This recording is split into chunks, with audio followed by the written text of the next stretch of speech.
Hello friends, welcome back to my channel. मैं हूं गौरव और आज हम लोग बात करने जा रहे हैं क्लास 11th अकाउंटेंसी का जो चैप्टर 4th है, process and bases of accounting. तो अभी बेसिकली ये सारे जो चैप्टर हैं ये थ्योरी चैप्टर हैं जो आपको अकाउंटिंग जहाँ से स्टार्ट होता है, जहाँ से एक फर्म की अकाउंटिंग शुरू होती है, वो एक चैप्टर के बाद नेक्स्ट चैप्टर से हम लोग स्टार्ट करने जा रहे हैं। तो ये सारे जो चैप्टर हैं ये उसके लिए बेस तैयार करेंगे। आपको आपको समझ में आएगा, जो ये जो थ्योरी पेपर है ना, ये आपको कहीं ना कहीं बैक सपोर्ट देंगे आपको जब अकाउंटिंग एक्टिविटी स्टार्ट होगी। ठीक है, तो ये सारे चैप्टर, इससे एक दो क्वेश्चन आते हैं, बहुत ज़्यादा इंपॉर्टेंट तो नहीं है, बट आपको ये एक आइडिया देगा कि अकाउंटिंग करना क्या होता है। इसमें इस चैप्टर में बेसिकली हम लोग ये पढ़ेंगे कि प्रोसेस क्या होती है अकाउंटिंग की, अकाउंटिंग कैसे कैसे किया जाता है, और अकाउंटिंग के बेस क्या है, किस बेसिस पर अकाउंटिंग हम लोग, मतलब किस बेस पर अकाउंटिंग हम लोग करते हैं, इस चीज को हम लोग इस चैप्टर में डिस्कस करेंगे। तो आइए शुरू करते हैं। सबसे पहले क्या करते हैं, प्रोसेस ऑफ अकाउंटिंग में अकाउंटिंग की प्रक्रिया क्या है, कैसे अकाउंटिंग किया जाता है। तो सबसे पहला पॉइंट है आइडेंटिफिकेशन ऑफ ट्रांजैक्शंस। तो आपको पता है कोई भी कंपनी है, कोई भी कंपनी है, वो दो काम करती है। या तो वो प्रोडक्शन करके माल बेच रही है, या तो वो किसी सामान का प्रोडक्शन कोई और कर रहा है उसको वो बेच रही है, या वो कंपनी सर्विस रेंडर कर रही है। सामान बेचने को तो आपको समझना, सर्विस रेंडर जैसे कोई लीगल फर्म है, वो किसी को लीगल एडवाइस करती है, उसके एवज में चार्ज करती है ना। कोई डॉक्टर है ना, कोई मेडिकल बड़ी कंपनी है, तो वो क्या करेगी, आपको मेडिकल फैसिलिटी देगी, उसके एवज में चार्ज करेगी। ओला उबेर कंपनी है, आपको कैब सर्विस देती है, उसके एवज में चार्ज करती है। तो कोई भी कंपनी है वो दो ही काम करेगी, या तो वो गुड्स बेचेगी, या तो वो आपको सर्विस रेंडर करेगी। तो ऐसे कंपनी में जितने भी ट्रांजेक्शन होते हैं, तो हर एक इसमें ट्रांजेक्शन होता है हर कंपनी में। तो जो भी ट्रांजेक्शन हुए हैं, उन ट्रांजेक्शन को आइडेंटिफाई करना, उनकी पहचान करना कि वो ट्रांजेक्शन किस तरह के हैं।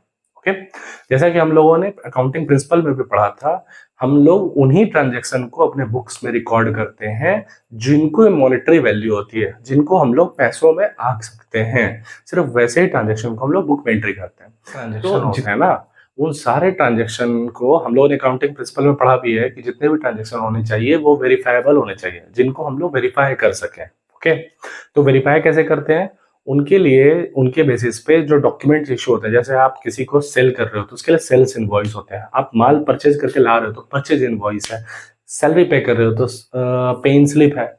तो जैसे किसी को पेमेंट कर रहे हो आप, तो चेक से पेमेंट कर रहे हो तो चेक बुक है, या फिर आपके पासबुक है, बैंक डिटेल्स है।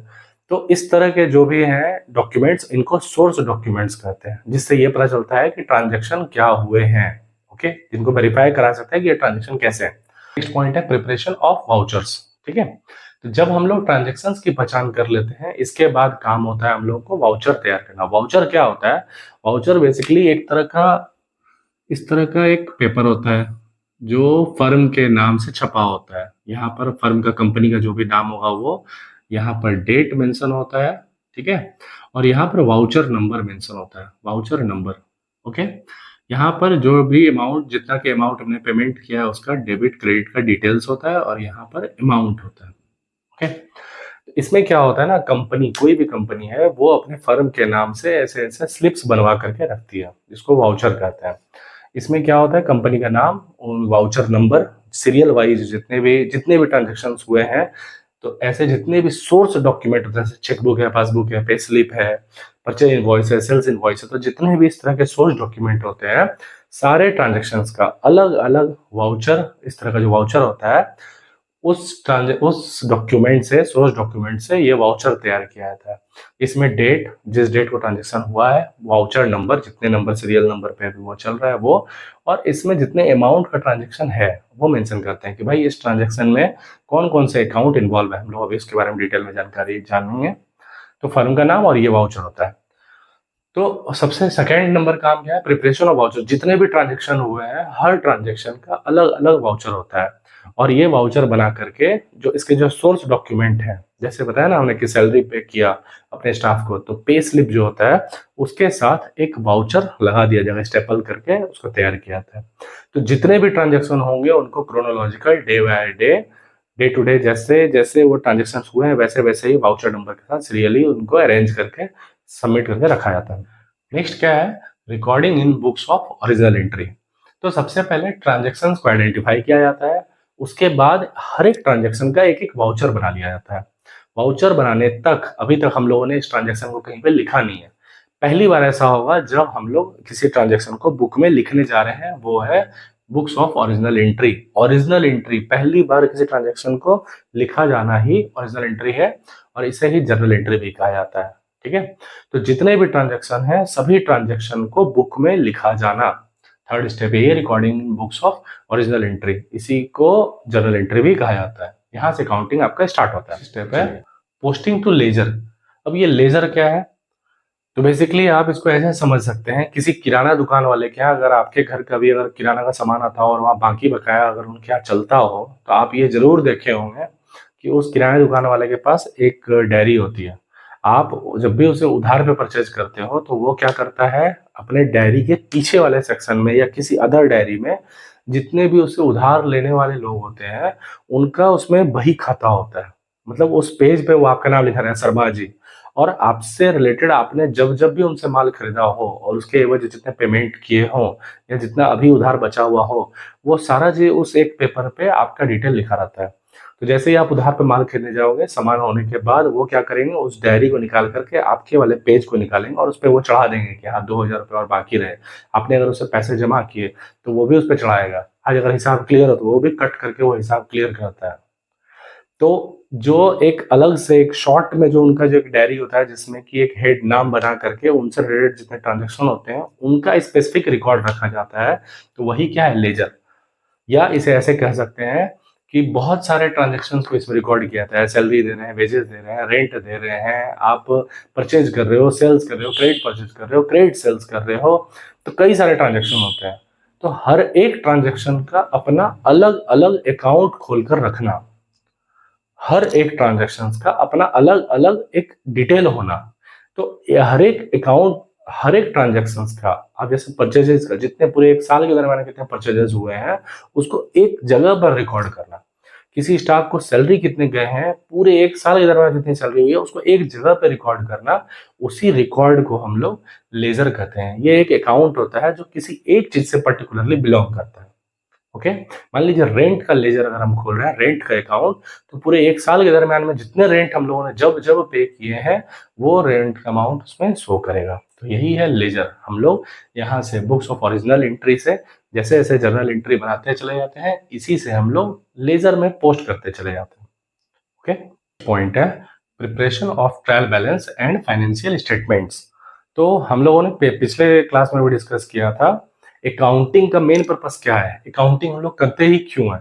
तो सबसे मेन पर्पस जो अकाउंटिंग का है वो है एक फर्म के प्रॉफिट एंड लॉस को, पूरे एक साल के दरमियान में एक फर्म को कितने प्रॉफिट एंड लॉस हुए हैं या उसके जो फाइनेंशियल पोजीशन क्या है उसको एकदम एग्जैक्टली बता पाना, जो एक्चुअल में है उस तक, उस अमाउंट तक पहुंच पाना, यही अकाउंटिंग का मेन पर्पस होता है। तो उसके लिए सबसे लास्ट में हम लोग क्या करते हैं, सबसे पहले हम लोग ट्रांजेक्शन को आइडेंटिफाई करते हैं, फिर उसके लिए वाउचर बनाते हैं। वाउचर बनाने के बाद पहली बार हम लोग उसको बुक में रिकॉर्ड करते हैं, जिसे हम लोग जर्नल एंट्री करते हैं। जर्नल एंट्री से हम लोग लेजर बनाते हैं। लेजर बनाने के बाद हम लोग ट्रायल बैलेंस बनाते हैं। ट्रायल बैलेंस में क्या होता है, दो सेक्शन होता है हर ट्रांजेक्शन का, हम लोगों ने जैसे डिस्कस किया पहले। तो एक सेक्शन डेबिट है, एक सेक्शन क्रेडिट है। तो ट्रायल बैलेंस में डेबिट और क्रेडिट दोनों इक्वल है, तो फिर हमारा यहाँ तक का काम सही है। और जब ट्रायल बैलेंस अगर डेबिट क्रेडिट इक्वल हो गया तो हम लोग इसी के बेसिस पे बनाते हैं फाइनेंशियल स्टेटमेंट, जो कि है PL account, profit and loss account और बैलेंस शीट। ओके, तो ये है अपना प्रोसेस, अकाउंटिंग का प्रोसेस है। चलिए, इसके बाद बेसिस ऑफ अकाउंटिंग, अकाउंटिंग करने के आधार क्या है। तो बेसिकली दो बेसिस है, कैश बेसिस और एक्रूअल बेसिस। आपको 2 to 3 मार्क्स में ये क्वेश्चन आएगा जिसमें डिफरेंस पूछा जाएगा कैश बेसिस और एक्रूअल बेसिस में क्या डिफरेंस है। तो सबसे पहला जो और सबसे बड़ा जो डिफरेंस है वो ये है कि इसमें जितने भी रिकॉर्ड, जब कैश बेसिस पे आप अकाउंटिंग करोगे तो इसमें जितने भी ट्रांजेक्शन्स को रिकॉर्ड किया जाएगा वो सिर्फ कैश नेचर के होंगे। यानी कि ऐसे जितने भी ट्रांजेक्शन्स जो जिनमें कैश का लेन देन हुआ है, सिर्फ उन्हीं ट्रांजेक्शन्स को इसमें रिकॉर्ड किया जाएगा। अगर यहाँ पर क्रेडिट सेल किए हैं आपने, मान लीजिए आपकी फर्म किसी प्रोडक्ट को क्रेडिट पे सेल किया, यानी कि माल तो बेचा है बट उसके वजह पैसे नहीं मिले, तो ये बेसिस क्या कहता है, कैश बेसिस कहता है कि ऐसे ट्रांजेक्शन को हम रिकॉर्ड ही नहीं करेंगे।